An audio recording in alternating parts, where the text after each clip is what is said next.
Hi, Stace. It's the Momma again, and I have two quick stories. I hope I make it really quick to tell you about the art of patience. Not. First one was with my ex-sister-in-law's house. We were there for, I would say, dinner, but she wasn't exactly the best hostess. She asked me if I wanted a baked potato, and I said, "Oh, that sounds great." And she was on the opposite side of me where I was sitting, and she threw it at me. But anyway, the end of the dinner, there was not a sugar-free, beautiful strawberry shortcake. And she walks into the room where everyone was, and she just announces, "Okay, we're now having dessert. Anyone that doesn't if you don't get up and take a piece of cake, I'm throwing it out in the garbage." No one got up. I said to myself, I can't have that cake go into the garbage. I got up, I sat in the kitchen, I took, I guess, a fork, and I took the box over here like this, and then I ate. I didn't say the whole cake, but I ate the part that I like, which is the whipped cream. And I gotta tell you, I laughed so hard, my stomach hurt, not from the whipped cream, but from laughing, because she was such an asshole. Now this is another story.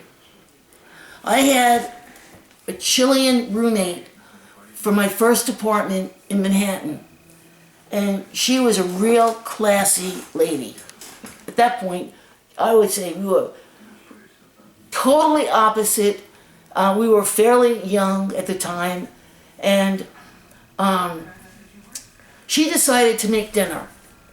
And she invited her boyfriend at the time over for dinner, and of course, I was invited because I lived there. And she's making a stuffed piece of meat. It smelled so good. It just seemed it was being forever to finish. And they open a bottle of wine. And I don't drink at all. I only eat, okay? They open up the bottle of wine, and Chilean people, no offense to them, they're really great people, very slow.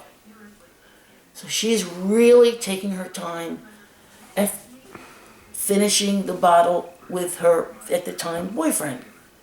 And I'm sitting there just waiting for them to finish the wine, because all I want to do is have a piece of that meat. I was so hungry. They finished finally the thing of wine, and little princess me was so excited. Now it's time to cut the freaking meat. She gets up, my heart is just going a mile a minute, and she goes to our wine thing. We had a really cute little wine display. She pulls out another bottle. As she got up, so did I.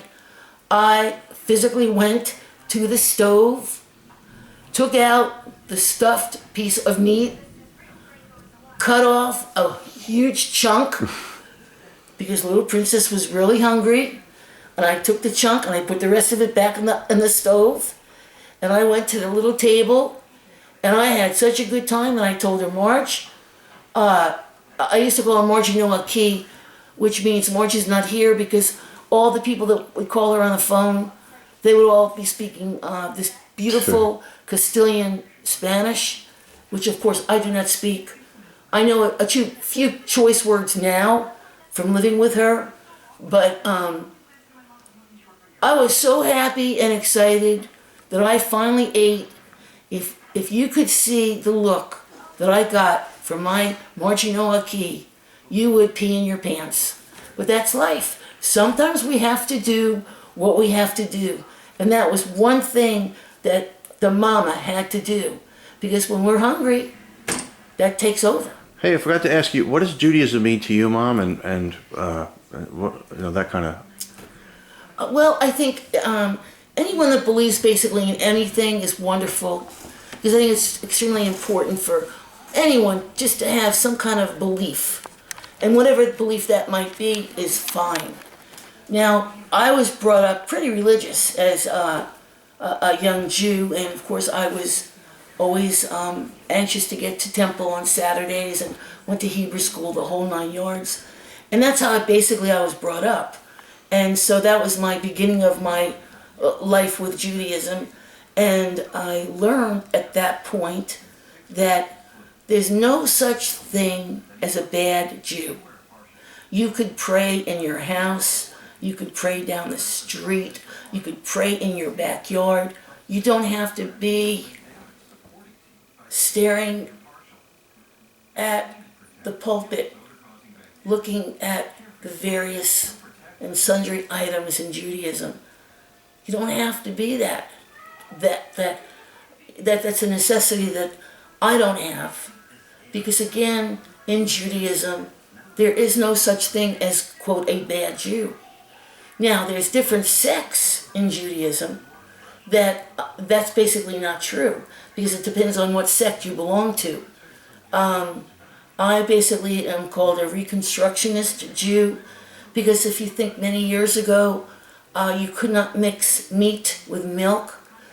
Reason being, if you ate that on a wooden bowl, it would rot, because they didn't have things like we have today: soap, hot water, a washing machine, and so forth.